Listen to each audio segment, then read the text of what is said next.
करो आन करेगा पे। हरे कृष्ण।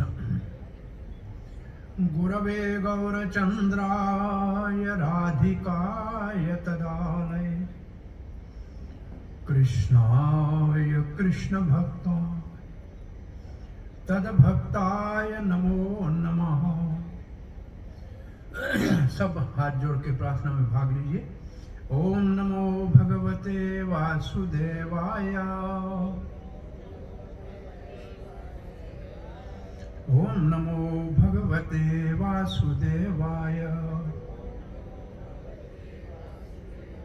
ओम नमो भगवते वासुदेवाय। नारायणं नमस्कृत्यं नरं चैव नरोत्तमं देवीं सरस्वतीं व्यासं ततो जयम् उदीरये। नष्टप्रायेषु अभद्रेषु नित्यं भागवत सेवया भगवती उत्तम श्लोके भक्तिर्भवती नैष्टिकी। कृष्णाय वासुदेवाय देवकी नंदनाय च नंदगोपकुमाराय गोविंदाय नमो नमः। जय श्री कृष्ण चैतन्य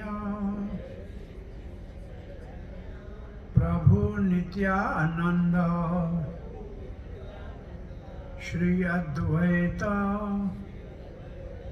गदाधर श्रीवास आदि गौर भक्त वृंद। हरे कृष्णा कृष्ण कृष्णा हरे हरे हरे राम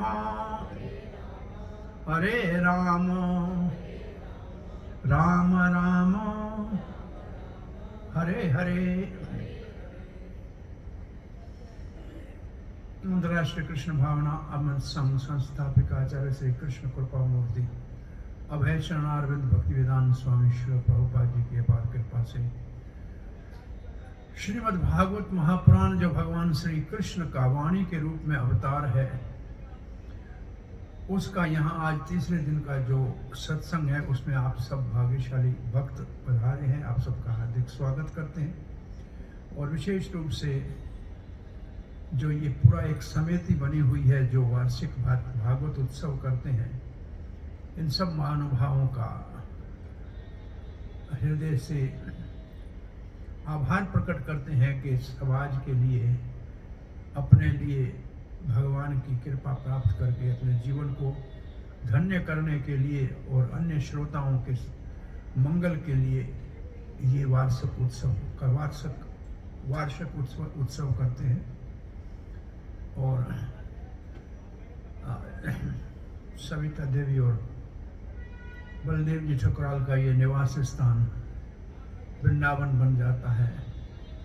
और आप लोग जब यहाँ आते हैं तो भगवान श्री कृष्ण की लीलाओं के श्रवण में सुनने में निमग्न होकर वृंदावन के भाव को अनुभव करते हैं, ऐसा हमारा मानना है। कल हमने श्रीमद् भागवत में परीक्षित जैसे महाराज जो इस पृथ्वी के एक छत्र महाराजा है और उनकी रुचि और उत्कंठा भगवान की लीलाओं को सुनने में इतनी अधिक है और उन्होंने भगवत कथा सुनने का, विशेष रूप से भगवान की बाल लीलाओं को सुनने का जो प्रचुर मात्रा में लाभ है उसका वर्णन 7 प्रकार से किया। आपने ये पहले दिन से सुनते आ रहे हैं कि कानों के लिए ये मधुर अमृत है, मन के लिए शांति का सूत्र है, भगवान की कथा में रति उत्पन्न कराने वाला है और संसार के तृष्णा से मुक्त करने वाला है, अंतःकरण को शुद्ध करने वाला है, हरि के प्रेम को प्रकट करने वाला है और हरि भक्तों के साथ मैत्री कराने वाला है। और ये ऐसा कंठहार है हरि कथा, जो पहन लेता है वो अमर हो जाता है, वो सिद्धि को प्राप्त करता है, सफलता को प्राप्त करता है, भगवत सानिध्य को प्राप्त करता है। और ये कथा करने के उपरांत कल हमने परम वृक्त चूड़ामणि श्री सुखदेव जी गोस्वामी के मुख से भगवान के 3 महीने के उत्थान उत्सव का श्रवण किया। ये एक बहुत बड़ा गृहस्थों के लिए सौभाग्य का अवसर होता है जब बालक का घर में जन्म होता है। ये बहुत बड़ा सौभाग्य माना जाता है। तो उस बच्चे के 3 महीने में जब अपना गर्दन पकड़ सकता है और शरीर करवट बदलना आ जाता है, तो बहुत बड़ा उत्सव मनाया यशोदा मैया ने, और सब उसकी सहेलियां आई और भगवान को स्नान कराया। और स्नान कराने के बाद मंदिर आदि में ले जाने का नियम है। फिर बच्चे को नींद आने लगी तो उन्होंने बाहर जो उनके आंगन में घी दूध दही के बर्तन रखने का जो लकड़ी का बना हुआ एक छकड़ा था, बैलगाड़ी के समान, उसके ऊपर उसके नीचे कृष्ण को सुला दिया। कल हमने ये सुना। और उसमें एक असुर, जिसको सामान्य रूप से शक्टासुर कहते हैं, जो वास्तव में देह अध्यास है, शरीर नहीं है और भोग की वांछा फिर भी बनी रहती है, ऐसा एक दोष है जिसका भगवान ने निवारण किया और शक्टासुर का उद्धार हुआ। आपको ये भी बताया था सब कि शक्टासुर उत्कच नाम का एक असुर था, जिसको लोमस ऋषि ने श्राप दिया था। उसके कारण उसका शरीर छूट गया था, असुरी भाव नहीं छूटा था। सूक्ष्म शरीर में जिनको भौतिक शरीर नहीं मिलते हैं, वो भूत योनि में जाते हैं या प्रेत योनि में जाते हैं। वो भोग करने के लिए दूसरे के शरीर में प्रवेश करते हैं। ऐसे पितृलोक है, भूत लोक है और प्रेत लोक है। ये अपनी जगह पे अपने अपने लोक भी हैं ऐसे। तो उसके उपरांत बच्चे के सुरक्षा के लिए, कृष्ण छोटे बालक की सुरक्षा के लिए माँ यशोदा ने, तब तक नंद बाबा भी आ गए, सबने इस दुर्घटना को देखा। बच्चों ने कहा कि कृष्ण के चरण के स्पर्श से ये छकड़ा उलट गया है, लेकिन किसी से माना नहीं। तो फिर ब्राह्मणों को बुला के स्वस्ति वाचन किया। यहाँ तक कल हमने सुना था कि जब भी कोई घर में संकट है, उपद्रव है, ग्रहचारी की दुर्घटना है, तो तत्काल ही ब्राह्मणों को बुला के स्वस्ति वाचन करने का मतलब सबका कल्याण हो, सबका मंगल हो। स्वस्ति का अर्थ ही है मंगल होना। तो उसके लिए वो मंत्र उच्चारण करते हैं वेदों के, ताकि वातावरण शुद्ध हो जाए। तो कौन से ब्राह्मण को बुलाया? नंद बाबा कितना विद्वान था। वो 6 गुण यहाँ लिखे हुए हैं। ऐसे ब्राह्मण के द्वारा अगर मंत्र कहे जाते हैं तो कभी निष्फल नहीं होते, वो हमेशा अपना वास्तविक फल देते हैं। उसमें पहला शब्द है ये असूय। सूय कहते हैं किसी में दोष देखने को। अच्छे आदमी में बुराई ढूंढे उसको कहते हैं सूय। और असूय का मतलब जो किसी में दोष न देखे, इसके लिए असूय कहते हैं। किसी में दोष देखने वाला नहीं है। ऐसा ब्राह्मण जो किसी से ईर्ष्या नहीं करता, किसी में द्वेष नहीं देखता। क्योंकि जो दूसरे में द्वेष देखेगा उसको आप बुलाएंगे स्वस्ति वाचन के लिए, हो तो आप में भी दोष देखना शुरू कर देगा, तो फिर वो आपका कल्याण कैसे करेगा? इसलिए पहला गुण हो कि दोष रहित होना चाहिए। दूसरा गुण है अनिर्त, झूठ नहीं बोलने वाला हो, सत्यवादी हो। ये ब्राह्मण का दूसरा गुण है, सत्यवादी होना चाहिए। झूठ का सहारा न ले, धोखे देने की बात न करे, जो सत्य है वो बोल दे, और सत्य बोलना ये ब्राह्मण की पहचान है। और दूसरा है दंभ। दंभ का अर्थ होता है जो नहीं है वो दिखाने का प्रयास कर रहा है। आते नहीं है मंत्र ठीक उच्चारण करने, लेकिन करने का ऐसा दिखाने का, दंभ का मतलब झूठा अहंकार है। मेरे लिए आसन कहाँ रखा है, इतना नीचे आसन क्यों है मेरा, आप लोगों ने क्या क्या रखा है सेवा के लिए, ऐसी चीज थोड़ी होती है सेवा के लिए। ये दंभ की भाषा है। निम्रता वाला होना चाहिए। जो है यजमान के पास जो सामग्री है, जो उसका सामर्थ्य है, जो उसका सामर्थ्य है वो कर ही रहा है, तो आपको उसके ऊपर ऐसे अहंकार दिखाकर और नीचा दिखाने का प्रयास नहीं करना चाहिए। तीसरा गुण है। और चौथा गुण है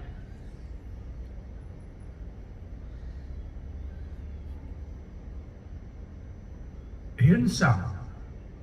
हिंसा न करे। और उसके हिंसा का तात्पर्य यहां बड़े बड़े दो तीन तात्पर्य हिंसा के बड़े अद्भुत है।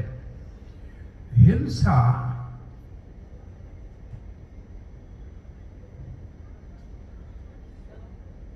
दूसरे के वैभव को देख के विचलित न हो, एक अर्थ ये निकाला है हिंसा का। हिंसा का वैसे सामान्य अर्थ है किसी के जीवन में प्रगति को रोकने का प्रयास करना, और इसलिए अहिंसा है सबसे बड़ी। अहिंसा क्या है? अहिंसा परो धर्मो कहते हैं। अहिंसा क्या है? तो एक अहिंसा का अर्थ है कि सब लोगों को वास्तव में दुर्लभ मानव जन्म मिला है, उनको अगर भगवान से परिचय न कराया जाए ब्राह्मण के द्वारा, तो वो ब्राह्मण हिंसक है, अहिंसा नहीं कर, हिंसा का पालन नहीं कर रहा है। इसका अहिंसा का अर्थ क्या हो गया? ब्राह्मण होके, धर्मज्ञ होकर सामान्य लोगों को भगवान के रास्ते पे न चलाए, धर्म के रास्ते पे न चलाए, तो हिंसा हो गई। और फिर दूसरे के अंदर दूसरे का वैभव देखकर और उससे जलन हो, तो वो ब्राह्मण, ऐसे ब्राह्मण सिंपल होते हैं। अब बड़े घर में आया, बड़ा जो ठाट बाट है, तो उससे अंदर में ईर्ष्या नहीं होनी चाहिए कि मेरे पास ऐसा क्यों नहीं है।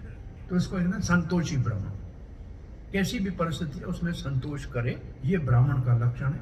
और फिर है, अब लक्षण दूसरा आ रहा है, मान।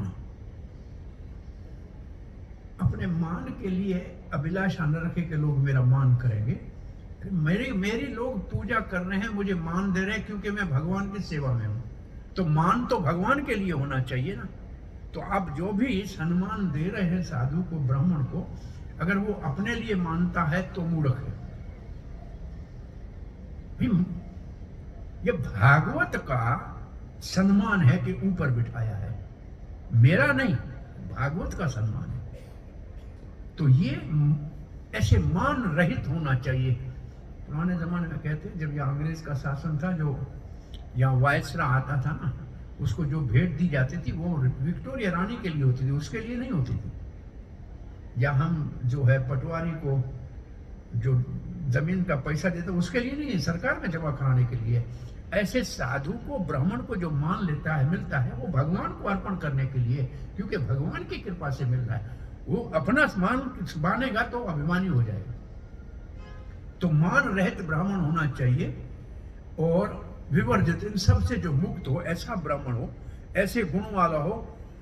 न तेषाम सत्यशीला नाम, ऐसा सत्यशील जो ब्राह्मण है। सत्यशील ब्राह्मण की ये परिभाषा ये है, कोई गरीब पूजा के लिए बुलाए, जो 1 रुपया भी दक्षिणा न देने के समर्थ, उधर भी जाए, क्योंकि उसका तो कर्तव्य है लोगों का कल्याण करना। कहीं जाए जहां 5000 रुपया देने वाला है, तो दोनों में भेद नहीं करे। जहां भगवान श्री कृष्ण की एक लीला है, द्वारका में एक महाराज बहुला शव के पास जाना था मिलने, और बहुत बड़ा समाज संतों का साथ था। और दूसरा एक बहुत गरीब भक्त था भगवान श्री कृष्ण का, ब्राह्मण, उसके घर जाना था। तो भगवान का दोनों ब्राह्मण तो एक दिन तक, और वो भी चटाई के ऊपर बिठा के खिचड़ी खिला सकता है। राजा तो एक महीना भर 56 भोग खिला सकता है, उसके लिए बड़ी बात नहीं है। तो भगवान ने दोनों को प्रसन्न किया और दोनों के घर में गए, एक ही समय दोनों को सम्मान दिया, दोनों के पास गए, दोनों को बराबर माना। इसको कहते हैं शीलवान। शील चरित्र, जैसे राम जी का शील चरित्र कैसा है, वो एक निषाद राज गुहा है जो जंगल में रहने वाला है, उसको गले लगा कहते हैं मेरे मित्र हो। वो तो ठीक है, जटायु तो एक गीध है, उसको गोद में लेके अपने पिता के समान उसका अंत्येष्टिकरण करते हैं, इसको कहते हैं शीलवान।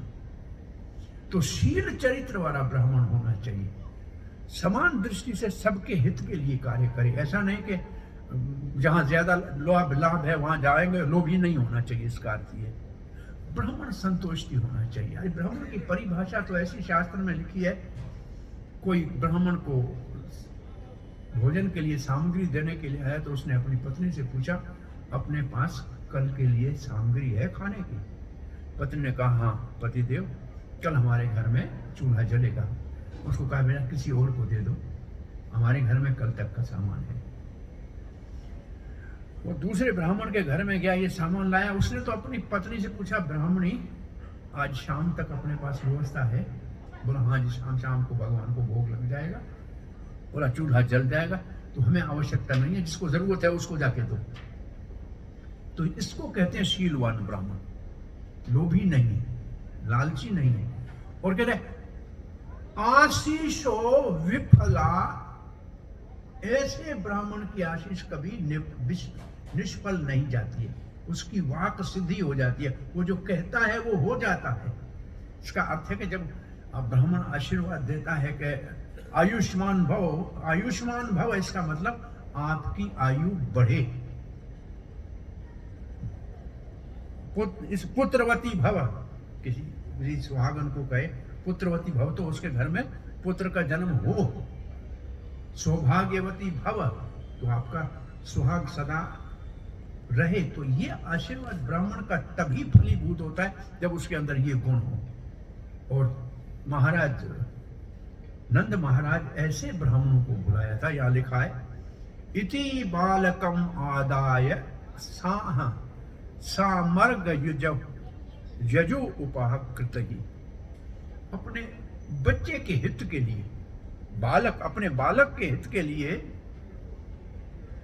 इन ब्राह्मणों से घर में बालक के सौभाग्य के लिए नंद बाबा ने स्वस्ति वाचन कराया।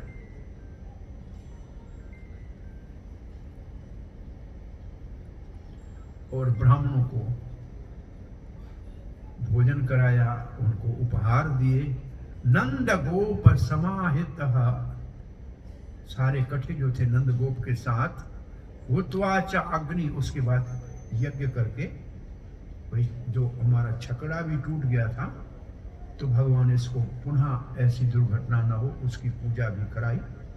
तो ये है कि सरल जो लोग होते हैं वो भगवान के ऊपर इतना ज्यादा विश्वास करते हैं कि ब्राह्मणों के द्वारा ये सारी पूजन कराया। इतना बड़ा लंबा चौड़ा इसके ऊपर वर्णन है। ब्राह्मण का आशीष बालक के लिए मंगलमय है, इसलिए नंद बाबा ने ये कार्य किया। और ब्राह्मणों के गुण आपने देख लिए। अब ऐसे गुण ब्राह्मणों के मिलना इतना आसान नहीं है। और उन ब्राह्मणों को गाव सर्व गुणोपेता, जो गाय थी जिनमें सब गुण थे, पहला बछड़े को जन्म दिया था, दूध वाली गाय थी, उनको वास, उनके ऊपर कपड़ा ढक के, कपड़ा देके, सरक कह रुकम, सोने की माला पहनाकर गाय को, सरक कहते फूल को और रुकम कहते सोने को, मालिनह, गायों को वो माला पहनाई। 8 बजा अभी हमारे बेटे का मंगल हो, हमारा बेटा सुरक्षित हो, इसलिए ब्राह्मणों को दान किया, प्रादात दे दिया।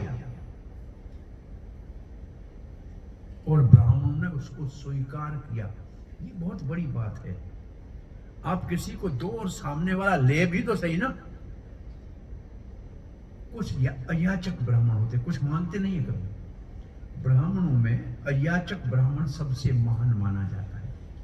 एक याचक ब्राह्मण, उसका नाम था माधवेंद्रपुरी, और वो गोवर्धन की तलहटी में, जहाँ गोविंद कुंड है आज, वहाँ भगवान के सुमरण में, भगवान की लीला के ध्यान में 3 दिन तक बैठा था।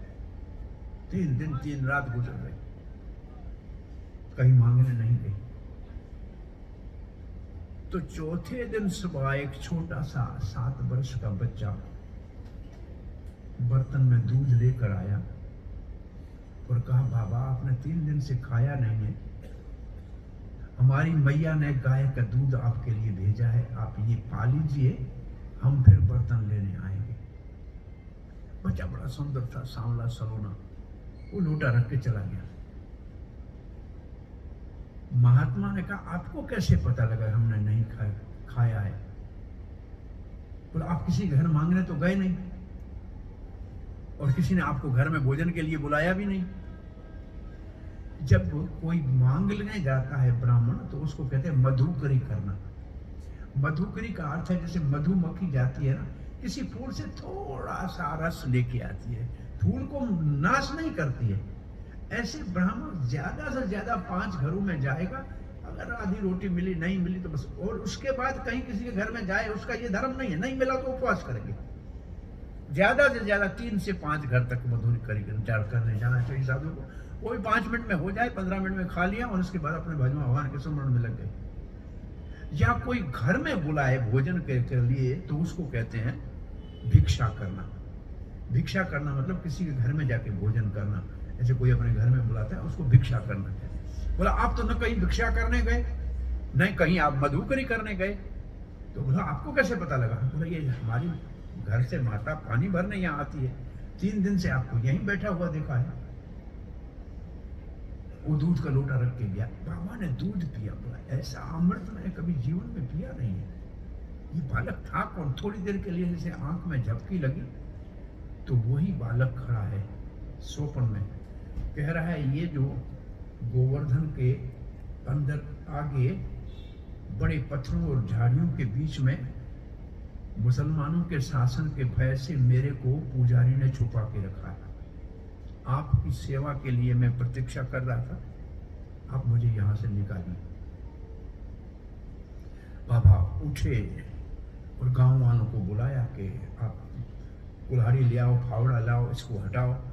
और हटा के जैसे दूर किया, तो अंदर से जो आज नाथ द्वारे में पूजे जाते हैं भगवान गोवर्धन धारी, ये उल्टा हाथ ऊपर है, सीधा हाथ कमर के ऊपर है, गोवर्धन को जो धारण किया है, ये गोपाल के नाम से वज्रनाभ भगवान श्री कृष्ण का पड़पोते ने इस विग्रह को 5000 साल पहले बनाया था। और ये जो भगवान का मूर्ति है ना, ये पत्थर के ऊपर कार्विंग किया हुआ है, पूरा पत्थर है, उसके ऊपर ये मूर्ति बनी हुई है। और आज भी नाथ द्वारे में जब निकली बाबा जी के लिए ये मूर्ति वहां प्रकट हुई, बाबा जी ने एकदम सारे गोवर्धन में ब्रजवासियों को कहा, पहले तो इनका अभिषेक करेंगे।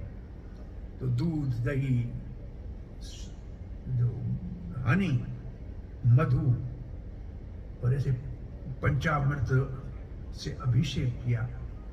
और उसके बाद अन्नकूट इतना बड़ा हुआ कि महीना भर पूरे ब्रज में लोग भोजन करने आने लगे। तब भगवान का मंदिर गोवर्धन के ऊपर बनाया गया। तो ये उस समय में अयाचक ब्राह्मण है, तो भगवान उसको अपनी सेवा के लिए चुनता है और मंदिर बनाया। और कुछ ब्राह्मण थे, उनको सेवा में लगाया। तब रात को सोए हुए फिर ब्राह्मण भगवान कहते हैं कि यहाँ जो पत्थरों के नीचे मैंने रहा ना, गर्मी बहुत हो गई, मुझे मलाया का चंदन ले आओ, उस चंदन का मुझे लेप लगाओ। दोबारा कहा, सेवा दिया। तो बाबा यहाँ से पैदल चले जगन्नाथपुरी के लिए। रास्ते में एक स्थान आता है, उसको कहते हैं रेमुना। ये अपने ओडिशा में रेमुना नाम का स्थान है। वहां जब गए तो वहां एक गोपीनाथ का मंदिर है। रेमुणा में गोपीनाथ का मंदिर है, वो भी ऐसे ही बना हुआ है, पूरे कार्विंग करके। और वो भगवान रामचंद्र ने अपने तीर से सीता जी को कहा कि अब तो त्रेता युग में मैं आया हूं, कलयुग में जो भगवान का अवतार होगा ये देखो इस रूप का होगा। तो भगवान ने, रामचंद्र ने अपने तीर की नोक से उस विग्रह को प्रकट किया, जो आज पूजा जाता है गोपीनाथ के नाम से रेमुणा में। और उसको एक विशेष भोग लगता है, उसको कहते हैं अमृत केली। और मिट्टी के मटके में 10-12 मटके भगवान को शाम को भोग लगता है। तो ये बाबा माधवेंद्र के पुरी के मन में आया कि मुझे पता लगे कि ये कैसे स्वाद है इस अमृत केली का। अमृत केली वो कड़े हुए रबड़ी जैसी होती, तो मैं भी अपने गोपाल को इसका भोग लगाऊंगा। फिर कहा कि भगवान के भोग लगाने से पहले मैंने कैसे सोच लिया कि मुझे ये चखना चाहिए। तो एकदम भगवान को प्रार्थना करे कि चले गए, जाके कहीं रात के लिए सोने के लिए चले गए कोई धर्मशाला के बाहर। पुजारी भी भगवान को सारे बाहर निकाल लिए, जो कूलर से सो गया। तो आधी रात को पुजारी को भगवान कहते पुजारी को आओ इधर आओ। वो स्नान करके फिर अंदर गया, क्या करना है? बोला एक ये अमृत केली का कुल्हड़ मैंने छुपा के रखा था मेरे देखो कपड़े के नीचे। ये हमारे भक्त जो है माधवेंद्र पुरी को देखे, क्योंकि उसके चखने की इच्छा है, क्योंकि वो मेरे को ऐसा भोग लगाना चाहता है। अब ये बेचारा पुजारी पूछता है कौन है भाई माधवेंद्र पुरी, कौन है माधवेंद्र पुरी? तो ये बेचारा महात्मा हाथ जोड़ के कहता क्यों, क्या हुआ? बोला भगवान ने आपके लिए खीर चोरी किया है। तो उस गोपीनाथ का अब नाम हो गया खीर चोर गोपीनाथ। आज भी रेमुणा में जाएंगे तो खीर चोर गोपीनाथ के नाम से बहुत प्रसिद्ध मंदिर है। और आज भी वहां प्रसाद में वो कुल्हड़ मिलते हैं अमृत केली के, बहुत ही स्वादिष्ट होते हैं वास्तव में, गाय के दूध के बने हुए। ये भगवान को जो भोग लगता है। और वहां से माधवेंद्र पुरी ने देखा कि कल लोग कहेंगे कि भगवान ने इसके लिए दूध चोरी किया, खीर चोरी किया, अमृत केली, लोग मेरे को यहाँ आके पूजा करने लगे। भाग गए रात को ही निकल के वहां से। बस सुबह वहां देखा, किसी को दिखाई नहीं दिया कि लोग कहीं जाके सम्मान मेरा करें। अरे भगवान की पूजा करने के लोग तो ऐसे चमत्कार को तो देखते हैं। निकल के आ गए जगन्नाथपुरी में। तब तक जगन्नाथपुरी में ये समाचार पहुंच गया कि ये महाराज के लिए तो भगवान ने, गोपीनाथ ने चोरी किया था खीर। तो महाराज राजा ने बुलाया कि आपके लिए भगवान ने चोरी की थी। बोला मैंने को भगवान को भोग लगाने की इच्छा थी ऐसी, इसलिए मैंने सोचा भगवान ने ये कार्य किया। वहां मान लिया। तो राजा ने कहा क्या चाहिए, आप क्यों आए थे यहाँ? बोला भगवान मेरे गोपाल ने मेरे को भेजा है, चंदन चाहिए यहाँ। तो राजा ने अपनी तरफ से चंदन और कपूर, जो गर्मियों में भगवान का एक चंदन यात्रा का दिन आता है, 1 महीना पूरा भगवान को चंदन का लेप लगता है। ये मई के महीने में, अप्रैल मई, जिस दिन चंदन यात्रा शुरू होती है उस दिन बद्रीनाथ के पट खुलते हैं। वो सारा वो दिन है, उसको जो है चंदन यात्रा का दिन है, उसको अक्षय तृतीया कहते हैं, अक्षय तृतीया। तो वो चंदन राजा ने अपनी तरफ से चंदन कपूर, उसका लिखा है कितने मन के हिसाब से, बैलगाड़ी में, और कुछ सैनिक साथ में दिया भाई, क्योंकि उस वक्त में बहुत जगहों पे मुस्लिम शासन था ना, मुसलमानों का राज था, कर लेते थे। और चंदन, आज भी चंदन को लाना तो बहुत बड़ा जुर्म है सरकारी। बंगाल से चंदन कोई लेके आए, कोई 10,000 रुपये से ज्यादा का किलो मिलता है वहाँ, जो असली चंदन है, और बिना सर्टिफिकेट के लाने के ऊपर तो बिल्कुल पकड़ा जाएगा आदमी। आज भी ये नेम है। सो उस समय वापस जब इसी मंदिर में पहुंचे रेमुणा वाले में गोपीनाथ के, तो सोए रात को, तो गोपीनाथ ने कहा आप अब इतना परिश्रम नहीं कीजिए, मेरे को ही चंदन घिस के लगा दीजिए, गोपाल को मिल जाएगा। तो भगवान में कोई अंतर नहीं है, गोपीनाथ भी वही है, गोपाल भी वही है। फिर वहीं रहे और उन्होंने वहीं बैठ के उस भगवान को चंदन लगाया। और कहते हैं उस चंदन का एक टुकड़ा वहां से आज भी आया है जहाँ उदयपुर में, जहाँ नाथ द्वारे में भगवान नाथ जी गोपाल के नाम से पूजे जाते हैं। तो ये अयाचक ब्राह्मण सबसे उच्च कोटि का ब्राह्मण माना जाता है, जो मांगे नहीं। और सुदामा विप्र ऐसा ब्राह्मण है, भगवान श्री कृष्ण द्वारका में रह रहे थे, द्वारकाधीश।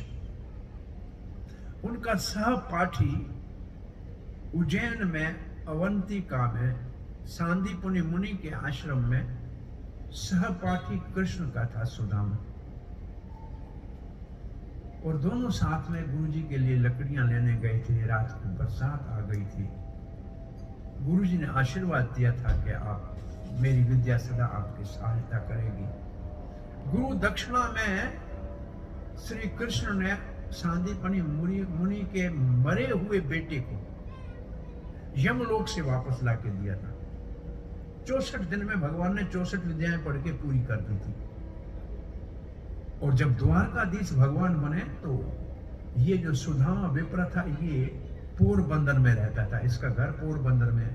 आज भी द्वारका का दर्शन करके जाएंगे तो रास्ते में पोरबंदर आएगा, वहां सुदामा का घर है। सुदामा की वाड़ी है, वाड़ी का मतलब है घर है।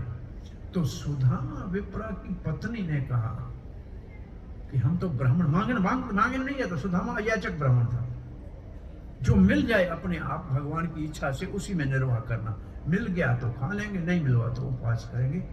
अब भगवान का भजन छोड़ के रोटी के लिए भागना, ये तो साधु का तो कर्तव्य नहीं। तो उसकी पत्नी ने कहा ठीक है, परंतु ये बच्चे हैं, घर परिवार है, 2 टाइम की रोटी तो होना चाहिए, चूल्हा तो जलना चाहिए। मैं तो बच्चों को ऐसे कहती हूँ, पानी चढ़ा के धुआं निकल रहा है, बेटा पक रहा है, बेटा पक रहा है। आपका मित्र है द्वारकाधीश, यहाँ पास में रहता है। लोग कहते हैं लोग मांगने वाले को कुछ देते, वो तो अपने आप को किसी को दे देते। ये तो भगवान इतने उदार है। अर्जुन को अपने आप को दे दिया कि नहीं दे दिया, सारथी बन के बैठ गए, अपने आप को दे देते हैं। एक महात्मा एक जगह बता रहा था कि जंगल में एक शंकर जी का मंदिर था। किसी की इच्छा पूर्ति की, उसने बहुत बड़ा पीतल का घंटा लगाया भगवान शंकर के जो लिंग था उसके ऊपर। अब जंगल में घंटा नहीं तो 5000 रुपए का पीतल का है। एक चोर के मन में आया, कौन देखता है या क्या घंटे की जरूरत है भगवान को, तो इसको उतार के मैं बेच लूंगा। अब जाए, घंटे तक हाथ पहुंचे नहीं, इधर देखा उधर देखा, कुछ है नहीं, तो शिवलिंग के ऊपर ही पांव रखा और चढ़ के ऊपर घंटे तक पहुंच गया। तब तक शंकर जी प्रकट हो गए। तो क्या चाहिए? माफ करना, गलती क्षमा करना महाराज भोलेनाथ, मैं दुष्ट हूं, मेरे मन में चोरी करने का मन आया, मैं घंटा चुरा रहा था। अरे शंकर जी कहते उस बात को छोड़ो, तुम्हें चाहिए क्या? क्या चाहिए? क्या कुछ नहीं चाहिए, चोरी करने आया था, 4 पैसे मिल जाते, घर चल जाता। शंकर जी कहते तुम्हें जो मांगना है मुझसे मांग ले। उसमें इतने प्रसन्न क्यों है? दंड देना चाहिए ना। बोले कोई बिल पत्र चढ़ाता है, कोई दूध चढ़ाता है, तुमने तो अपने आप को ऊपर चढ़ा दिया जी। भगवान तुमने अपने आप को ही चढ़ा दिया, और तुम्हारे लिए तो जो चाहिए वो मैं दे दूं। तो अपने आप को देने वाला ये भगवान जो है अपने आप को अर्पण कर देते। तो सुदामा जी ने कहा अपनी पत्नी से कि मित्र के पास खाली हाथ जाना अच्छा नहीं है, और ये मर्यादा है, मंदिर में खाली हाथ नहीं जाना चाहिए। भगवान के मंदिर में खाली हाथ कभी नहीं जाना चाहिए। एक फल हो, फूल हो, कुछ भी हो। पुराने जमाने में अन्न के दाने ले जाते, चावल के दाने ले जाकर मुट्ठी डाल देते थे, बार बड़ा होता था। नहीं तो फूल हो, फल हो, तुलसी का पत्ता हो, कुछ ना कुछ ले जाना चाहिए। राजा के पास खाली हाथ नहीं जाना चाहिए, नेता के पास, राजा के पास, वैद्य के पास खाली हाथ नहीं जाना चाहिए, और साधु के पास खाली हाथ नहीं जाना चाहिए। ये एक नीति की मर्यादा है। तो अब कहने मित्र के पास खाली हाथ कैसे जाऊं? कुछ तो उपहार ले जाना चाहिए ना, हमारा तो पुराना मित्र है। तो पत्नी ने कहा घर में तो कुछ नहीं है, परंतु अब मित्र के लिए कुछ मांगना है तो मैं 4 घरों से कुछ उधार मांग के लाती हूँ। तो 4 घर में गई तो उनको 4 घर से ये जिसको चिवड़ा कहते हैं, चिप राइस, जो तंदुल, उसको तंदुल शब्द कहा गया, वो 4 घर से मिला। एक घर से पीला था, एक घर से लाल था, एक घर से मोटा था, एक घर से पतला था। तो 4 घर का तो अलग अलग प्रकार का मिला। तो उसकी पत्नी ने एक पोटली कपड़े का थैला बना दिया और कहा ये ले जाओ, आपके मित्र को भेंट देना। और यहाँ से सुदामा जी लाठी लेके पोरबंदर से निकले। अब द्वारका लेके लिए जा रहे हैं, कोई 80 किलोमीटर है, लेकिन उस वक्त में द्वारका 56 कोटि मतलब 56 करोड़ यदुवंशी थे। कहा जाता है 56 कोटि यदुवंशी थे। तो आज जो द्वारका है, छोटा सा बेट द्वारका जिसको कहते हैं, वो भेंट इसलिए कहते हैं कि सुदामा वहां कृष्ण के लिए भेंट ले गया था, इसलिए उस जगह का नाम हो गया भेंट द्वारका। और उस भेंट द्वारका में जितना आज दिख रहा है, ये केवल एक रुक्मणी का महल है। ऐसे 16,108 तो भगवान श्री कृष्ण के महल थे और 56 कोटि यदुवंशी थे। तो इसका अर्थ है कि जो द्वारका भगवान ने बसाई थी वो कितनी लंबी चौड़ी होगी समुद्र के अंदर। भाई 56 कोटि घर, 56 करोड़ लोगों के रहने का व्यवस्था।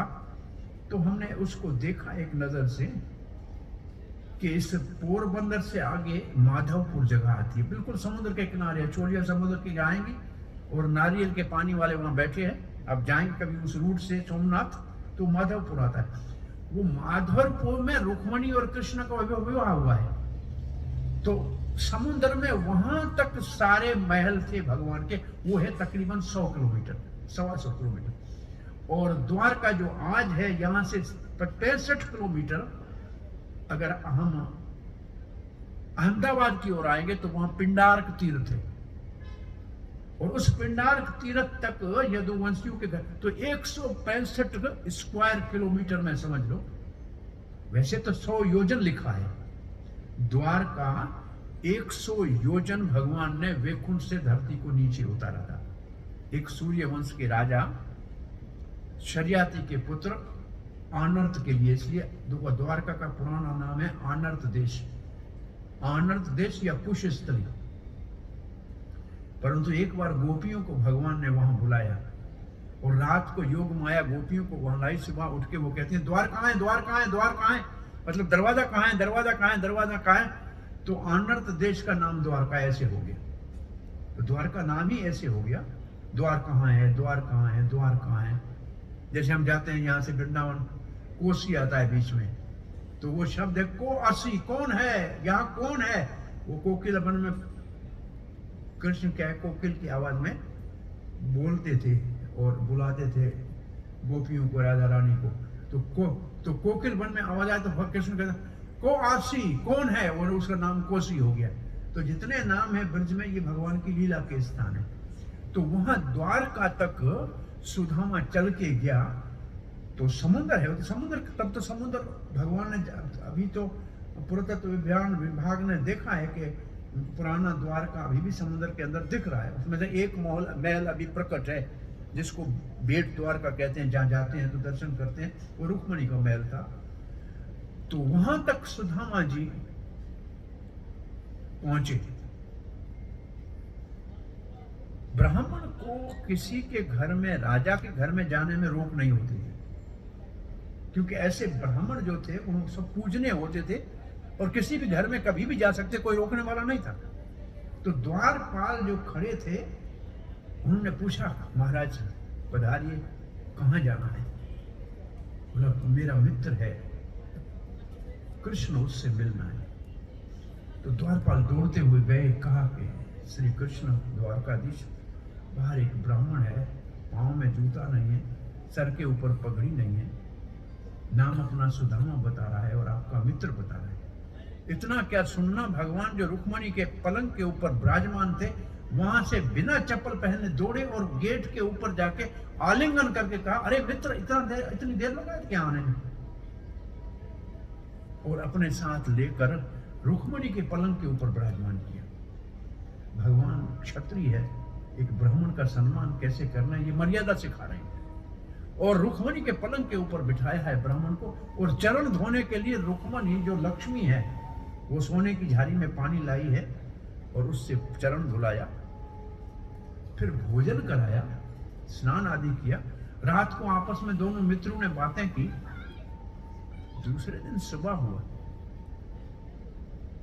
कृष्ण चिंता में पड़ गया कि इसकी पत्नी ने यहां भेजा है मेरे से सहायता मांगने के लिए, ये तो निर्मोही अयाचक ब्राह्मण है, कुछ मांगेगा नहीं, ये नहीं मांगेगा, मैं जानता हूं इसके परिवार को आवश्यकता है। तो भगवान ने कहा, मित्र मेरे लिए क्या लाए हो? भगवान को मांगना पड़ गया। जब सुदामा ने नहीं मांगे तो भगवान को मांगना पड़ा, मेरे लिए क्या लाए हो मित्र? और उस समय सुदामा द्वारका के वैभव को देख रहा है, सोने के शिखर बने हुए महलों के, और ये बेचारा दरिद्र ब्राह्मण गरीब। इंद्रियां संयम में थी, मन शांत था, वेदज्ञ ब्राह्मण था, मांगता नहीं था, तो कृष्ण को मांगना पड़ गया। और जब कृष्ण ने मांगा तो इसको लज्जा आई कि ये पोटली में जो मेरी गरीबी का इतिहास लिखा है, 4 घरों का 4 रंग का चिवड़ा, कोई मोटा कोई पतला, कोई लाल है कोई पीला है, तो लज्जा आ रही थी कैसे दिखाऊं। लेकिन भगवान ने बलात् जबरदस्ती से उसके कांख में दबाए हुए उस चिवड़े को बाहर निकाल के मुट्ठी भर के खाया, और खा क्या सुदामा, 56 भोग मैंने बहुत खाए, यहां रुक्मणी के हाथों के 56 भोग खा रहा हूं, इतनी रानियां इतना प्रेम से बना रही हैं, पर ऐसा स्वाद किसी में नहीं आया। और मैया का मक्खन भी बहुत खाया था ब्रज में, लेकिन ऐसा जो आज स्वाद आ रहा है, क्योंकि भक्त का प्रेम से जो लाया है वो भगवान कोई स्वाद के भूखे नहीं है, भाव के भूखे है। और उस समय दूसरी मुट्ठी जब भरने लगे तो रुक्मणी जी ने हाथ पकड़ लिया, बोला ब्राह्मण का इतना खाएंगे तो दे कैसे पाएंगे, और कुछ तो ब्राह्मण का प्रसाद हमको भी मिलना चाहिए। और रात को सुदामा, दूसरे दिन सुदामा रहा, वहां से जब विदा होने लगा तो भगवान ने कुछ नहीं दिया। ऐसे भक्त लोग सुदामे की कथा कहते हुए कहते हैं कि सब भगवान की रानियों ने कहा कि रुक्मणी के महल में क्या, रुक्मणी को सेवा का अवसर मिला, ब्राह्मण को हमको क्यों नहीं मिला, हम भी जाती है। तो हर एक ने थाली सजाई और उसके अंदर दीप रखा और पेड़ा रखा, और जाके सुदामा की आरती किया, तिलक किया और पेड़ा खिलाया। तो सुदामा ने कहा सौभाग्यवती भव, पुत्रवती भव, 1 2 3 4 5, अब तो गला सूख गया, पेड़ा कितना खाएगा। कृष्ण से पूछा और कितनी है, बोला बस बाकी 16,000, 96 बची है, अब इतने पेड़े कैसे खाऊंगा। बेचारा ये दुखी हो गया कि इतने आशीर्वाद, गला ही सूख गया। तो उस वक्त कृष्ण ने एक बहुत बड़ी अच्छी बात भगवान श्री कृष्ण ने कही कि प्रिय सुदामा मित्र, तू मुझे आशीर्वाद दे दे, और मैं आशीर्वाद दूंगा तो सारे परिवार को आशीर्वाद अपने आप मिलेगा, आपको चिंता करने की जरूरत नहीं है। बड़ा अच्छा सिद्धांत बताया कि एक भगवान को प्रसन्न करने से सब अपने आप प्रसन्न हो जाते हैं। जैसे पेड़ की जड़ में पानी देने से पूरा पेड़ हरा भरा होता है, फल फूल सब अच्छे होते हैं। अलग किसी ढाली के ऊपर पानी डालेंगे तो ढाली भले मट्टी उतरे, लेकिन पेड़ नहीं सुधरेगा। तो पेड़ में जैसे जल डालना है तो सारा पेड़ हरा भरा होता है। पेट में भोजन डालेंगे तो सारे शरीर को शक्ति मिलेगी। भले बुद्धि दिमाग सोचता है, लेकिन भोजन तो पेट में डालना पड़ेगा। कमाता हाथ है लेकिन हाथ नहीं खा सकता, पेट में भोजन गया तो सारे शरीर को शक्ति मिले।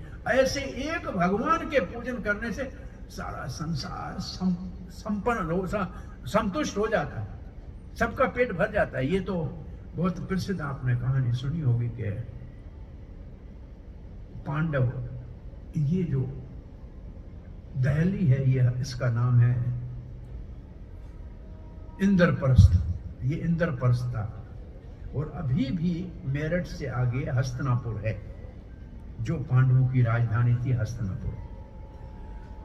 और ये जो दिल्ली है ये इंद्रप्रस्थ था। और ये गुरुगांव का नाम तो अभी गुरुगांव ही रख दिया। यहाँ तो द्रोणाचार्य महाराज शिक्षा दिया करते थे। ये उनके सर्दियों के समय में तो यहाँ शिक्षा देते थे, और गर्मियों के समय में एक देहरादून के पास स्थान है, उसको कहते हैं गुरु द्रोणाचार्य का स्थान, वहाँ था। और अभी आप कभी जमुनोत्री की तरफ गए हों तो मसूरी से नीचे उतरने के बाद कोई 40 से 25-40 किलोमीटर के पास लाक्षागृह आता है। जिस लाक्षागृह में पांडवों को कुंती के साथ जलाने का प्रयास किया था दुर्योधन ने, वो आज भी उधर लिखा है लाखा मंडल। और मेन रोड जमुनोत्री से अंदर अगर 5 किलोमीटर जाएंगे ऊपर, तो वो गुफा है जो खोद के निकले थे जहाँ से, वो स्थान अभी भी उधर पड़ा है। तो कहने का तात्पर्य ये कि ये सारी उस वक्त में पांडवों की राजधानी थी, और मसूरी से पीछे से लेकर और ये पूरा क्षेत्र उनका था। तो पांडवों को जब वनवास दिया गया, 12 साल का वनवास, 1 साल का अज्ञातवास, ये पांडवों को दिया गया। तो पांडव यहाँ से निकल के पहले पास में ही कहाँ गए, यहाँ से आगे काम्य वन है। वृंदावन में 12 वन है, उनमें से एक वृंदावन है, एक मधुवन है, एक ताल वन है, एक काम्य वन है, उसको वो राजस्थान में आता है, ब्रज का है लेकिन राजस्थान में आता है। तो काम्य वन में आज भी वो स्थान है जहां पांडव रहे थे। वो पांडवों का द्रौपदी के साथ मंदिर है, और एक पांडवों ने द्रौपदी के कहने के ऊपर पानी निकाला था अर्जुन ने, वो ताला है, बहुत सुंदर देखने जैसा है, पांडव गुफा कहते हैं उसको। ये जहाँ प्राय दिल्ली वाले बहुत से लोग वृंदावन में जाते हैं, कहाँ, शनि के मंदिर में। शनि का बहुत बड़ा प्रसिद्ध मंदिर वो कोकिला वन में है। वहाँ इतने लोग, शनिवार को तो लाखों गाड़ियाँ आती हैं। बिल्कुल कोकिला वन से लगा हुआ इस वक्त पांडवों की गुफा है। तो पांडव इस क्षेत्र में भी रहे हैं, और पांडव जहाँ रहे हैं काम्य वन में, वहाँ 3-4 लीलाएं पांडवों के साथ हुई हैं। उसमें से एक लीला है यहाँ हस्तिनापुर में दुर्योधन के घर में दुर्वासा ऋषि आए। उसने बड़ी सेवा की, कहा क्या चाहिए युवराज, आशीर्वाद क्या चाहिए। अब दुष्ट आशीर्वाद भी जब मांगता है ना, तो दूसरे का अहित मांगता है, ये दुष्ट की पहचान है। हाँ, आशीर्वाद देना है ना, हमारे भाई पांडव काम्य वन में रह रहे हैं, आप उनके पास भोजन करके उनको तृप्त कीजिए, बस यही आशीर्वाद चाहिए। और उसका भाव क्या था, कहा कि पांडव के कहां से खिलाएंगे, जंगल में रह रहे हैं, खिला नहीं पाएंगे, और ये शराब दे देगा, ये शराब देने में तो दुर्वासा प्रसिद्ध है, तो पांडवों का नाश हो जाएगा, मेरा रास्ता का कांटा ही साफ हो जाएगा। और जाना कहा, तीसरे पहर जाना, दोपहर के बाद जाना उनके पास, क्योंकि सुबह सुबह वो पूजा में लगे होते। ऐसा दुष्ट, ये दुष्ट विचार जो है ना, कितना बड़ा कोई प्रसन्न करके अच्छा ही दे तो लाभ अपने को हो ना हो, लेकिन पड़ोसी का हानि जरूर होनी चाहिए। आपने सुनी हो, किसी ने सुनी होगी कथा, शंकर जी को कोई भक्त बहुत बड़ा प्रार्थना करके प्रसन्न किया। शंकर जी ने कहा क्या चाहिए, बोला बस मैं जब चाहूं जो मांगू दे दो। बोला ये आपको शंख देता हूं, बजाना, जब आपको आवश्यकता पड़े तो मेरा गण आ जाएगा, आपको सब कुछ दे देगा। शर्त एक है, जितना आपको देगा उससे दुगना आपके पड़ोसी को देगा। अब ये दुष्ट ने जाके क्या किया, पहले शंख बजाया, तो आया शंकर जी का गण, बोला क्या चाहिए, बोला मेरा एक भवन बना दो, बंगला। इसका बड़ा अच्छा बंगला तो बन गया, लेकिन पड़ोसी के 2 बने। अब इसके मन में आया, मैंने तपस्या मैंने की, शंकर जी को मैंने राजी किया, और इसके 2 बंगले, मेरा एक बंगला। दोबारा शंख बजाया और गण आया, बोला क्या चाहिए, बोला मेरी एक आंख निकाल दो। तो 2 दूसरे पड़ोसी की दोनों गई। अब इसको कहते हैं दुष्ट विचार वाला। तभी भी संतुष्ट नहीं हुआ, तीसरी बार शंख बजाया, तो क्या चाहिए, बोला मेरे घर के दरवाजे में एक तरफ खड्डा कर लो। तो उसके घर के दरवाजे दोनों तरफ खड़े, अब दोनों आंख नहीं है, बाहर निकलेगा तो खड्डे में गिरेगा। ये है दुष्ट का विचार, कि भले काम भी, किसी की दूसरे की भलाई हो तो हमें खुश होना चाहिए ना, तो वो तो दूसरे को खुश देख के खुश ही नहीं होता है, और बड़ी ईर्ष्या हो जाती है। तो यहाँ दुर्योधन ने दुष्ट भाव से दुर्वासा को भेज दिया, और दुर्वासा काम्यवन पहुंच गए 1 बजे, भोजन कर लिया सबने, पांडवों ने भोजन खा लिया। सूर्य देव ने युधिष्ठिर महाराज को एक पात्र दिया था, उसका नाम था अक्षय पात्र। उसमें द्रौपदी स्वयं जब तक नहीं खाती थी, कितने भी लोग आए उसको खिलाया जा सकता था। वो एक विशेष पात्र सूर्य की कृपा से मिला हुआ था। अब द्रौपदी खा चुकी थी, एक हुआ ये महाराज 10,000 शिष्य लेके वहां पहुंच गए, कहा हमको भोजन करना है। महाराज हम जा रहे हैं विमल कुंड में स्नान करके आते हैं, फिर भोजन करेंगे। एक बहुत बड़ा प्रसिद्ध कुंड है काम्यवन में, उसका नाम है विमल कुंड। विमल एक राजा थे सिंध देश के, और उसको कन्याएं थी, उसका विवाह कराया था श्री कृष्ण के साथ, और फिर उसी के नाम से विमल कुंड यहाँ बना हुआ है। बहुत बड़ा सुंदर सरोवर बना हुआ है। वो आज बंदर है चारों तरफ ज्यादा, पर बहुत स्नान करने के लिए अच्छा स्थान है काम्यवन में। तो दुर्वासा जी स्नान करने लगे, द्रुपति कहते क्या से खिलाएंगे, है तो कुछ नहीं, हमने खा लिया, अब कल प्रसाद मिलेगा। महाराज तो भोजन तो कराना पड़ेगा, ऋषि आया है। तो द्रुपति ने कहा हे श्री कृष्ण क्या करूं। अब कृष्ण द्रुपति के पुकारने के ऊपर भागते आए, क्योंकि कृष्ण द्रुपति को विश्वास था, उसकी लज्जा बचाने के लिए कौरवों की सभा में साड़ी बन के कृष्ण आ गए। ये तो प्रसिद्ध कथा सबने सुनी हुई है। राजसूय यज्ञ जब हो रहा था यहाँ इंद्रप्रस्थ में, और शिशुपाल ने भगवान को गालियां दिया, और भगवान ने सेवा क्या ली थी उस यज्ञ में, आने वाले साधुओं के चप्पलों को संभाल के रखेंगे, भोजन करने वाले के पास पत्तल उठाने का काम करेंगे। ये श्री कृष्ण ने सेवा ली थी। और जब पूजा किसने की करनी चाहिए, तब कहा कि इससे ज्यादा कोई महान व्यक्ति है नहीं, पूजा इसकी अगर होनी चाहिए। और भीष्म पिता ने कहा ये तो बड़ी है, इससे बड़ा कोई है नहीं। पूजा जब होने लगी तो शिशुपाल को क्रोध आ गया और गालियां देने लगा। तो श्री कृष्ण ने सुदर्शन चक्र का आह्वान किया, तो थोड़ा उंगली के ऊपर खराश आ गई। उस समय द्रुपति ने अपनी 9 लाख की साड़ी पूजा की बेटी ने तोड़ा और कृष्ण की उंगली के ऊपर बांध दिया। कृष्ण मुस्कुराए, कहा इस छोटी सी उंगली के ऊपर पट्टी का कर्जा मैं चुकाऊंगा। और उसके कर्जे चुकाने के लिए, द्रौपदी की लाज बचाने के लिए भगवान अखुट साड़ी बन के आए। 10,000 गज बल घट्यो ना 10 गज चीर। हाँ 10,000 हाथियों का बल था दुशासन में, लेकिन 10 गज चीर नहीं घटा। भगवान ने थक गया, खींच के थक गया, गिर पड़ा, लेकिन द्रौपदी के निरादर नहीं कर पाए। तो द्रौपदी को विश्वास था, भगवान श्री कृष्ण भागते हुए आए और आते कहा द्रौपदी का नाम है कृष्णा, और दूसरा नाम है याज्ञकी, क्योंकि यज्ञ से उत्पन्न हुई है। महाराज द्रौपदी ने यज्ञ से उत्पन्न की थी। वास्तव में उसको उत्पन्न करना था उसको पुत्र ऐसा जो द्रोणाचार्य को मारे, और पुत्र उत्पन्न हुआ। वो पांडवों का सेनापति था धृष्टद्युम्न। उसी यज्ञ से ये कन्या निकली। क्यों निकली थी?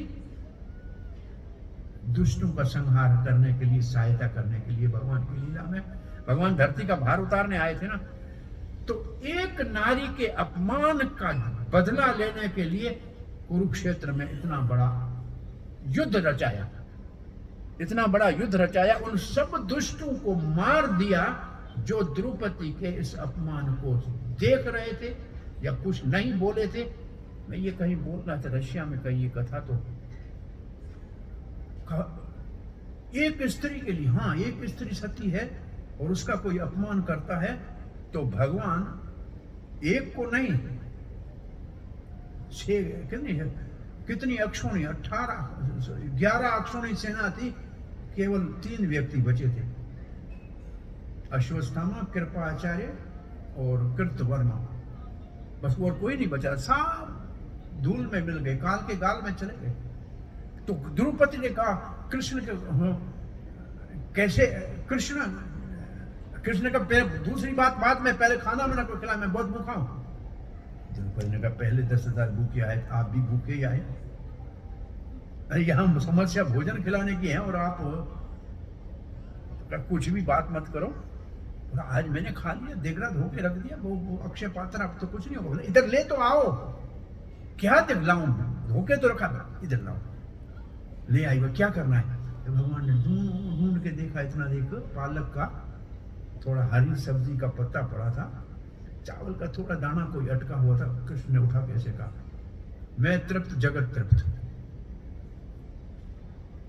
मैं तृप्त जगत तृप्त। और फिर भीमसेन को कहा जाओ भीम, महाराज दुर्वासा को बोलो 10,000 शिशुओं के साथ आओ, भोजन तैयार है। युधिष्ठिर महाराज कहते कहां तय? बोले चिंता मत करो, जाओ तो सही। मैं संतृप्त होगा तो जगत तृप्त हो गया। और वहां भीमसेन गया, उससे पहले वो स्नान कर रहे थे ना विमल में, उनको डकार आने लगी, पेट भर गया। आज महाराज कुछ खा नहीं पाएंगे, आज महाराज कुछ खा नहीं पाएंगे। बोला खा नहीं पाएंगे, 10,000 प्लेट का ऑर्डर दिया है, कैंसिल करें कोई, ये कोई उचित होगा? अब क्या करेंगे? बोला नहीं, भागो यहाँ से, अब भीमसेन बुलाने आ रहा है, आप भाग जाओ। और दुर्वासा खड़ा था, कहा पांडुनंदन बोलिए। महाराज भोजन, बोला आज नहीं खा पाएंगे, कभी दोबारा आएंगे, आप आतिथ्य जरूर स्वीकार करेंगे, लेकिन आज सबका पेट भर गया, आज नहीं खा सकते।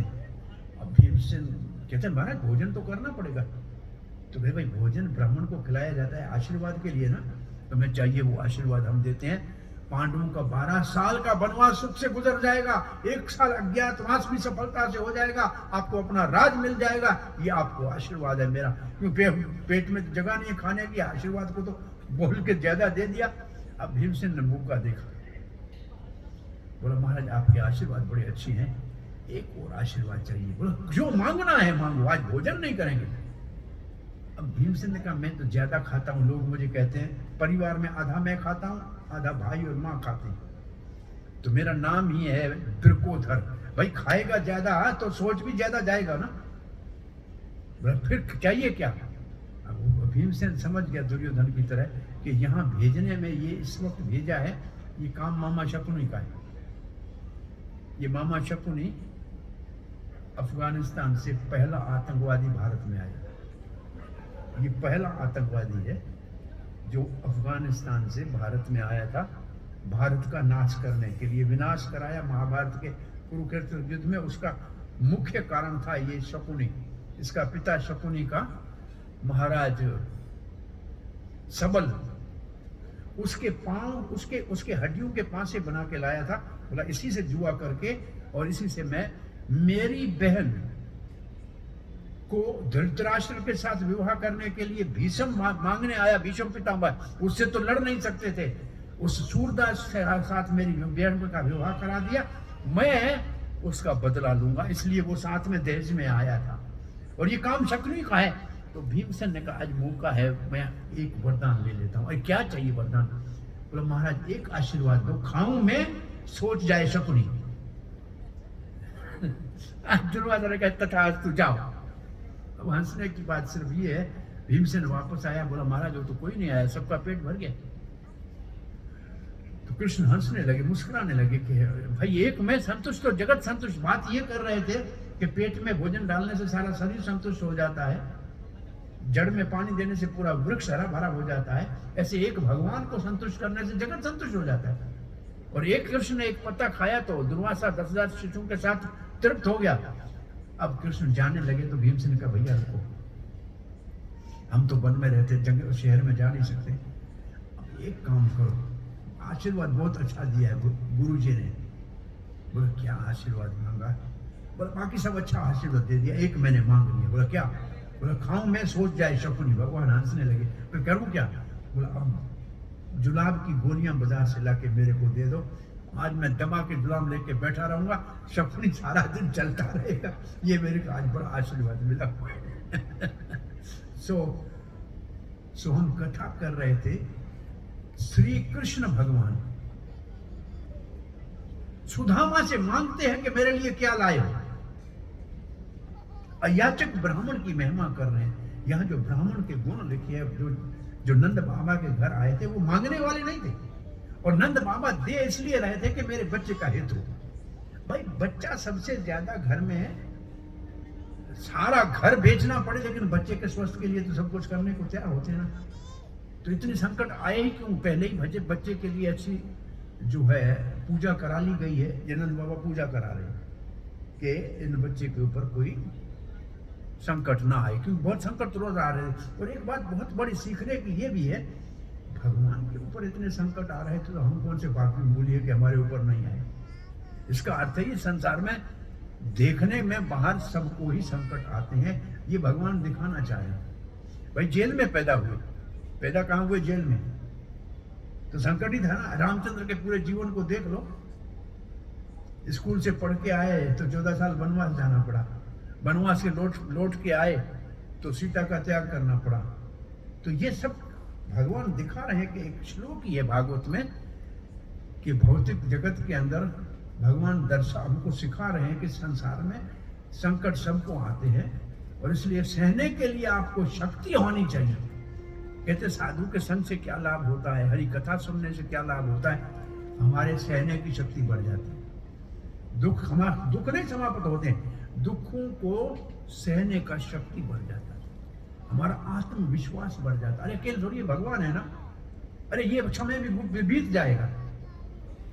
किसी महात्मा के पास कोई गया और कहा कि महाराज कोई मंत्र लिख के दो, संकट में हमारी सहायता हो। तो महाराज ने कुछ पन्ने पे लिखा, बोला जब दुख हो तकलीफ हो तब इसको खोलना, तब तक रख लो इसको, बस और कुछ नहीं करना।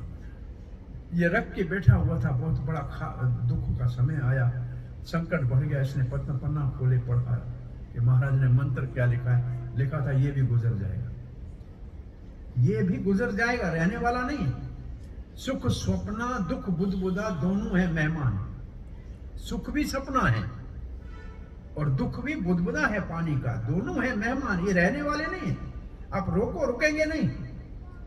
उसको आदर दीजिए जो भेजे भगवान। हमारे कर्मों का दुख है या सुख के हमारे पास आ रहा है तो आने दीजिए, ये रुकेगा नहीं, ये अपने आप चला जाएगा। ये रुकने वाली चीज है ही नहीं, ये दुनिया ही चलने वाली, नाम इसका संसार है। जैसे सड़क के ऊपर कोई खड़ा नहीं हो सकता है, चलना ही पड़ता है, ऐसे इस जीवन में संसार में हमको चलना ही पड़ेगा, आगे एक जगह रुक नहीं सकते। इसलिए किसी भी परिस्थिति में मानव वो है जो अंधेरी रात में केवल बिजली की चमक के ऊपर अपना रास्ता देख के और मंजिल पे पहुंच जाए, उसको महान व्यक्ति कहते हैं। अंधकार, ये दुनिया अंधकारमय है और इसमें ये हरि कथा और साधु का संग थोड़ा सा एक बिजली की चमक के रोशनी के समान है, और उसी के अंदर जो बाहर निकल गया और जिसने अपना मन रास्ता ढूंढ लिया वो बुद्धिमान है। तो थोड़ा सा ये देखिए, हमारे जीवन में सत्संग सामान्य रूप से बहुत कम होता है, लेकिन इसी थोड़े से भी कोई लाभ ले ले। दुर्लभ मानव जन्म सत्संग तरोवे भव सिंधुरे। पहले तो मानव जन्म दुर्लभ है और उसमें सत्संग मिल जाए, ये तो सोने के अंदर सुगंध हो गई, सुहागा हो गया। तो इस थोड़े सत्संग के लाभ से बड़ा लाभ लो। तो आज हमारा विशेष जो प्रसंग रहा कि ब्राह्मणों के गुण, क्योंकि ब्राह्मण समाज का सर है। ब्राह्मण के मुख से भगवान भोजन करते हैं या अग्नि के मुख से करते हैं, और ब्राह्मण के मुख से ही वेद का प्रचार होता है, जिससे लोग भगवान की पूजा करते हैं, देवता उससे प्रसन्न होते हैं। इसलिए ब्राह्मण देवताओं से भी बड़ा है। इसलिए भगवान ब्राह्मण, गौ ब्राह्मण हिताय जगत हिताय गोविंदाय। गौ और ब्राह्मण की हित, ये भगवान के अवतार का मुख्य उद्देश्य है। और श्री कृष्ण तो मुख्य रूप से गौ, जब गोवर्धन पूजा, इंद्र की पूजा बंद करके देवता की गोवर्धन की पूजा कराई, ब्राह्मणों की पूजा कराई और गायों की पूजा कराई। ये प्रसिद्ध जो 3 दिन पहले 4 दिन पहले गोवर्धन पूजा हुई है, गोवर्धन धारण भगवान ने, इंद्र क्रोधित हो गया, आंधी तूफान के साथ बरसात को भेज दिया, लेकिन सब ब्रजवासियों की रक्षा करने के लिए भगवान ने गोवर्धन पर्वत को ऐसे छाते की तरह, छोटा छाता हो ना, ऐसे धारण कर लिया। तो भगवान तो रक्षा करने वाला है, कैसा भी संकट आए, ये विश्वास हो तो जीवन में कभी हिम्मत नहीं हारेंगे, सदा साहस बना रहेगा। तो ब्राह्मणों को आज श्रवण इसलिए करने का ये लिखा है भागवत में। तो ऐसे ब्राह्मण समाज में हो तो समाज के अंदर बहुत कम होते हैं। जैसे सर हमारा छोटा है, भुजाएं बड़ी हैं, पेट उससे भी बड़ा है, जांघें उनसे भी बड़ी है। तो समाज के अंदर ब्राह्मण माथे का काम करता है, क्षत्रिय भुजाओं का काम करता है। सर को भी खुजाना है तो हाथ से खुजाएंगे, बचाना है तो हाथ से बचाएंगे। तो रक्षा का काम क्षत्रिय का है। पेट वैश्य है, एक ही कमाता है वैश्य। वैश्य कमाता है, क्षत्रिय को टैक्स देता है, कर देता है, ब्राह्मण को दक्षिणा देता है और श्रमिक को तनख्वाह देता है, वेतन देता है। कमाने वाला तो एक ही है ना समाज में, एक वैश्य है जो समाज, वो तो हमारा बैकबोन है वैश्य। जैसे जैसे बिना हड्डी का कर्म है कि हड्डी कोई सीधा नहीं चल सकता है ना, ऐसे बिना वैश्य के आर्थिक व्यवस्था चल ही नहीं सकती किसी देश की।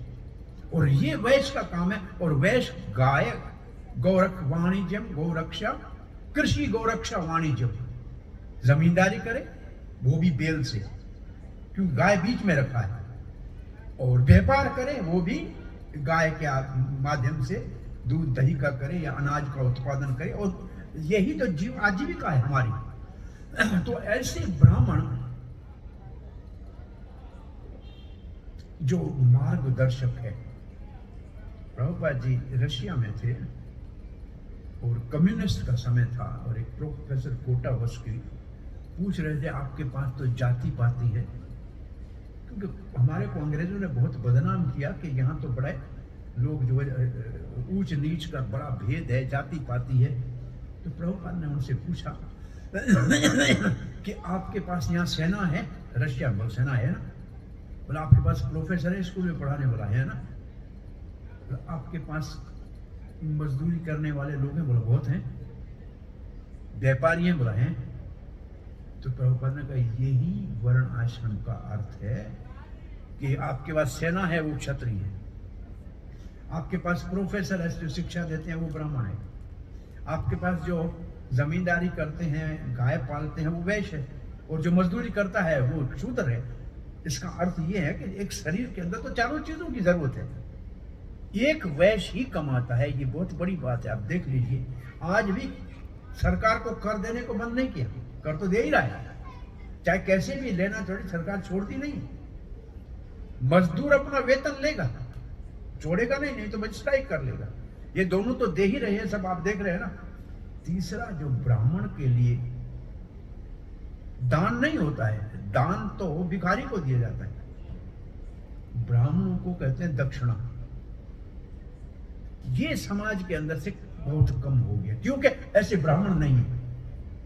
ऐसे ब्राह्मण याचक ब्राह्मण हो और वेदज्ञ ब्राह्मण हो, इंद्रिय संयम में हो, मन शांत हो, तो वो ब्राह्मण मार्गदर्शन है, तो उसको उसका पालन पोषण समाज करता ही था, पहले ऐसे ही चलता था। लेकिन आज ये एक वर्ण, प्रभुपाद जी अमेरिका में कहा कि आपके यहाँ वैश्य तो बहुत हैं और कम्युनिस्ट के पास सारे लेबरर हैं, वो लेबर का ही उनके पास पूजन होता है। तो एक वैश्य है और एक शूद्र है, ये दोनों समाज को कैसे चला? क्षत्रिय कहाँ है? क्षत्रिय वर्ण कहाँ है जो रक्षक हो, मार्गदर्शक हो? कहां से आया? ब्राह्मण तो है ही नहीं। अरे एक लड़का बहुत अच्छा हो, दौड़ सकता हो, पेट में खा सकता हो, दोनों हाथों से लूला हो और दिमाग से पागल हो, किसी काम का है क्या समाज में? नहीं ना। ऐसा हमारा समाज है इस वक्त। प्रभुपाद ने कहा आपके पास वैश्य तो बड़ा पेट है, कमा तो रहे हो, मजदूर भी बहुत है, लेकिन बुद्धि से मार्गदर्शन करने वाले ब्राह्मणों का अभाव है, और आपकी रक्षा करने वाले क्षत्रिय नहीं। इसलिए हमने जो ये संस्था स्थापन की है, इसका मुख्य उद्देश्य है ब्राह्मण के संपन्न गुण वाले ब्राह्मणों को शिक्षा दे। क्योंकि एक ब्राह्मण हो तो कम से कम एक गांव का उद्धार कर सकता है, उसको सही मार्गदर्शन दे सकता है, बच्चों को शिक्षा दे सकता है। और इस वक्त जिस शिक्षा का सबसे ज्यादा अभाव है वो है चरित्र की शिक्षा और मॉरलिटी की। चरित्र और मॉरलिटी बहुत स्कूल कॉलेज में कहीं नहीं बची है। ये बड़ी पुरानी हमारी अंग्रेजी में कहावत हुआ करती थी, wealth is last, nothing is last, health is last, something is last, character is last, everything is last. ये स्कूलों में हम पढ़ते थे तब था, अब किसी स्कूल में ये नहीं है, खत्म हो गया। आज तो क्या पैसा क्या है, हाथ का मेले आ जाएगा, आज गया चाकल आ जाएगा, ये लक्ष्मी है चल चलाने वाली। स्वस्थ गई तो थोड़ी समस्या अपने लिए भी होगी, समाज के लिए भी होगी, परिवार में, परंतु चरित्र गया तो सब समाप्त हो गया, देवाला निकल गया। अब चरित्र रहा कहां है? अब धन सब कुछ है, अब उल्टा हो गया सारा मंत्र। चरित्र गया तो जाने दो, स्वस्थ जाए तो मरने दो, धन आना चाहिए। ये आजकल का अब देखें संसार के इस कारण क्या है इसका कारण है सही मार्गदर्शन करने वाले ब्राह्मण नहीं है, जो बचपन में ही बच्चे को गुरुकुल के स्तर पे वो ऐसी शिक्षा देते थे कि इंद्रियों को संयम में रखना है, बड़ों का आदर करना है। वो आदर कहाँ कर रहा है? कोई बच्चा आज आदर कर रहा है क्या? आप देखो अपने समाज के अंदर कहीं है क्या? नहीं ना। तो शिक्षा हमारी पद्धति सारी बिगड़ी हुई है ना। इसलिए उसका कारण एक ही है कि कोई एक जो ब्राह्मण जिसका ये गुण हम देख रहे हैं, ऐसे गुण वाला है ही नहीं समाज में। पूजा पाठ करके ऐसे ठीक है, अगरबत्ती जला के चला जाए वो तो ठीक है, नाम हो है, लेकिन शिक्षा देने वाला ब्राह्मण कहाँ है? जो बच्चों को शिक्षा दे, चरित्र का निर्माण कराए, वो है नहीं हमारे पास। ये बड़ी समस्या है। तो ये बहुत बड़ा चैलेंज है वास्तव में इस वक्त समाज के लिए कि हमारे पास चरित्र के निर्माण की शिक्षा देने वालों का बड़ा अभाव है। हम जब स्कूलों में पढ़ते थे, हमारे अब हम सब एक ही आयु के हैं, उस समय में स्कूल में पढ़ने वालों को ट्यूशन में जाता था। कोई आप में से कोई गया है ट्यूशन में? एक भी नहीं गया है, एक भी नहीं गया है। देखो ये पूरी लाइन से पूछो कोई मास्टर अपना नाम अच्छा हो इसलिए जबरदस्ती घर में पढ़ाता था, लाइट का बिल भी अब बत्ती जला के पढ़ाता था, लेकिन 1 रुपया नहीं लेता था। ये सच है कि नहीं? उन मास्टरों का आदर कितना था पूरे समाज के अंदर। बस उनको बदनाम करने के लिए उस्ताद किसको कहने लगे? बदमाश को उस्ताद कहने लगे, गाड़ी के ड्राइवर को उस्ताद कहने लगे। समाज में वो जो शिक्षक था उसका पद इतना भ्रष्ट किया। अब तो बिना ट्यूशन के एक बच्चा आपका है कोई जो बिना ट्यूशन के पढ़ा हो? है कोई आपका एक बच्चा है बिना ट्यूशन के पढ़ा हो? मैं आपसे पूछ रहा हूं। अब दीप तो अर्पण करके आए हैं तो दीप वहां से ले लीजिए, भगवान को अर्पण करके जाइए। दीप लाओ बेटा, 5 मिनट क्या, दीप लाओ, बस हो गया। ये मैं आपसे पूछ रहा हूँ, एक बच्चा है बिना ट्यूशन के पढ़ने वाला? आज मैं आपके पोतों को देखो, अरे 5 किलो डाल के गदगंधे पे उनको भेजते हैं, फिर आता ही घर में नहीं, जाओ ट्यूशन पे, अब ट्यूशन वाला आने वाला है। तो बच्चे का सोच समझ है नहीं कुछ, और बड़ा होके एक ही काम उसको समझ में आता है कि पैसा कैसे कमाना है। घर भी चलाना नहीं आता है। माफ करना, आप दुखी नहीं होना। ये हमारी जो बेटियां बैठी है ना, रोटी भी गोल बनाने नहीं आती, ये सत्य है। सब्जी भी बनाने नहीं आती है जी। तो माँ ने किसी ने सिखाई हो तो और बात है, नहीं बहुत से बच्चों को नहीं आते। हमने देखा घर में गया मैं कमिश्नर के, मैंने कहा बेटी आपकी कहाँ गई? बोला ट्यूशन पे। अरे तुम्हारी वो तो पढ़ी हुई है, ट्यूशन क्या ले रही है? बोला रोटी कैसे बनानी है, कम से कम काम वाली को देख तो सही, पोछा कैसे लगाना है, वो ट्यूशन ले रही है। बड़ा आश्चर्य हुआ कि ये समाज कैसे बिगड़ रहा है। ये घर में काम सब सीखने के थे, उनको हमने इतना पीछे कैसे छोड़ दिया, समझ में नहीं आ रहा है। आज की कथा का मुख्य उद्देश्य था कि समाज के अंदर मार्गदर्शक कोई नहीं है। इसलिए हमने एक अनुभव किया है, जिस गांव में कोई साधु महात्मा रहा है तो उस गांव में लोगों का चरित्र अच्छा है, लोगों का विचार अच्छा है, और जहाँ साधु नहीं जिस गांव में, उस गांव में जैसे बेटी किसी घर में नहीं है तो भाषा अच्छी नहीं होगी। घर में एक कन्या आ गई तो भाषा बदल जाती है पूरे घर की, बोलना उठना बैठना सब बदल जाता है एक कन्या से। जैसे एक साधु अगर आपके महल्ले में है तो सदाचार अपने आप सारे समाज में आना संभव है, और एक साधु नहीं है तो उस समाज के अंदर ये सब बातें तथाकथित एक जो है मिथ हो जाती हैं, उसका जो वास्तविक महत्व है वो समाप्त हो जाता है। हमको करनी तो कृष्ण लीला की कथा थी। इसके बाद ये कथा पूरी होती है जो छट्टासुर की। इसके उपरांत लीला ये शुरू होती है कि माँ यशोदा कृष्ण को दूध पिला रही है। 1 साल का कृष्ण हो गया। अचानक भारी इतना हो गया, कृष्ण इतना भारी हो गया अचानक कि माता ने कहा कि मेरा पांव सो गया क्या, नीचे रखा। और नीचे रख के जैसे ही यशोदा घर में गई काम के लिए, एक बमंडल हवा का तूफान आया, और वो था कंस का भेजा हुआ तृणावर्त। उसका नाम था तृणावर्त, का मतलब बमंडल। ये असल में एक अचानक कृष्ण को उठा के आकाश में ले गया। तो पूछा कि कृष्ण को कृष्ण भारी क्यों होने लगे? बोला इसलिए भारी होने लगे कि मैया के साथ उठा के गए तो मैया तो डर जाएगी ना, तो कम से कम मुझे मामा हेलीकॉप्टर भेजा है तो मैं चढ़ उड़ के आऊँ ना, तो मेरी मैया को काय के लिए परेशानी हो। तो वो भूमंडल कृष्ण को उठा के आकाश में ले गया।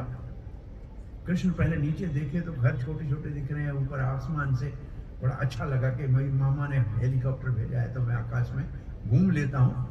लेकिन देखा ये तो मथुरा ले जा रहे हैं, जान तो सब रहे थे भगवान। तो उनका गला पकड़ दिया, भाई बच्चा तो छोटा है, बोला मैं क्या कर सकता हूँ, मैं गिरने के डर से आपका गला पकड़ना। उसका गला पकड़ा तो उसकी आंखें बाहर निकलने लगी और इतना भारी हो गया कृष्ण जैसे काला पत्थर मेरे किसी गले में बांध दिया है, और वो आगे बढ़ ना सके। और यहां तक के भार इतना गले में हो गया, सर के बल नीचे आके पत्थर के ऊपर गिरा और गिरते ही मर गया। और तब तो हाहाकार करके यशोदा ने कहा कन्हैया कहाँ गया, कन्हैया कहाँ गया। तूफान आ गया, आंधी आ गई, कहीं कुछ दिखाई नहीं दे रहा है, इतनी धूल उड़ गई है, पेड़ उखड़ गए हैं, बच्चा दिख नहीं है, कहाँ है कहाँ है। तब तक देखा कि वो तृणावत असुर के सर के ऊपर, वो सर उसका फटा है और कृष्ण उसकी छाती के ऊपर बैठा हुआ है और कुछ भी उसको चोट नहीं आई है। सबने फिर कहा भगवान ने देखो हमारे नारायण ने हमारे बच्चे की रक्षा कर दी।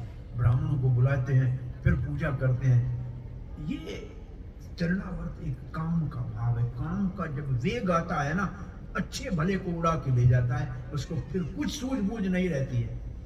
तो ये जो असुर का, जितने असुरों का श्री कृष्ण ने अपनी बाल लीलाओं में या ब्रज की लीलाओं में जिनका उद्धार किया है या मारा है, वो सब दोष हैं हमारे जीवन में।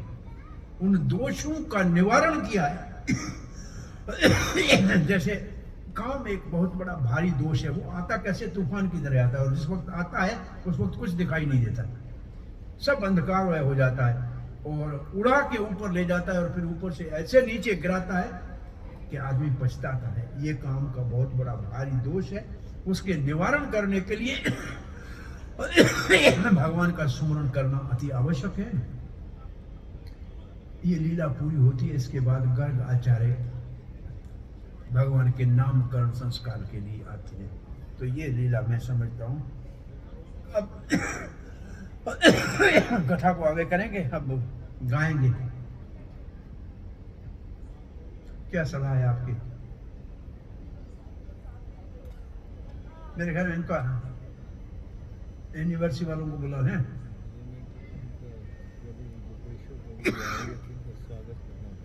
किसका? ठीक है, अब मैं कथा को यहाँ